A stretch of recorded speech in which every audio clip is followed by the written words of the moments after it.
Uya na naman kita mga tugang, sa saro na naman na edisyon kaining sa tuyang mga pag-adal asin paghurup-hurup dapit sa satuyang saliring tataramon.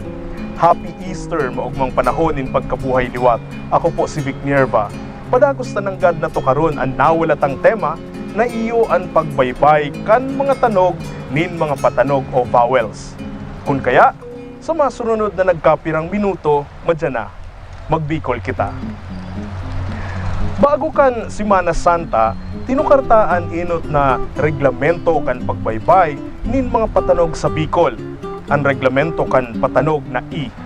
Sa inotang rule, sinasabi kan sa tuyang references na pinapaurog ang paggamit kan letrang I sa mga tanog na ini. Halimbawa, inot subuot bakong enot, hali bakong hali o dai bakong dae. Sa episode na ini, ipadagos ta ang temang iyan. Susug sa satuyang references, sa irarong kan nainot na reglamento kung an ugat na tataramon may panlapi, dai nababaago ang huring patanog na I.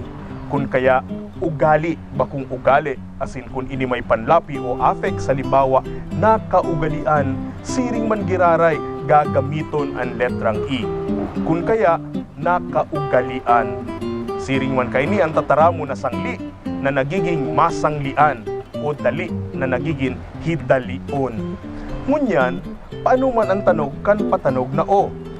Importanteng pagtungkusan tanin panahon ang temang ini. Urog ng ang teknolohiya nin text messaging, marikas na nagbabago kan sa tuyang mga gawi nin pagbaybay. Urog na kan patanog o vowels. Kun kaya, susog sa satuyang references.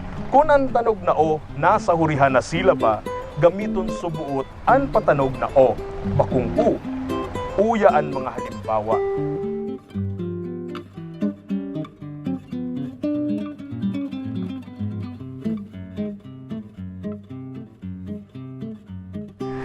Iyan mga tugang ang sinasabi ng God kan sa tuyang references. Asin sa kuya man na ipapagirumdom na ang mga reglamentong ini igwa pirminin mga exceptions. Asin kadakol ang mga factors kaiyan, tutukaron ta iyan sa masunod na mga episodes. Para sa indong mga dugang na hapot, suhestyon, rekomendasyon o anuman na concern, bukas kami sa paagi kan email address na magbikolkita@gmail.com. Ako po si Vic Nierva. Dahil kauntukan na nag-aalok na pahiwason ta pa, kahiwas kan kadagatan ang satuyang pagpayaman, kan kaaraman, urog na dapit sa satuyang tataramon. Kung kaya dahil magduwa-duwa, magbikol kita.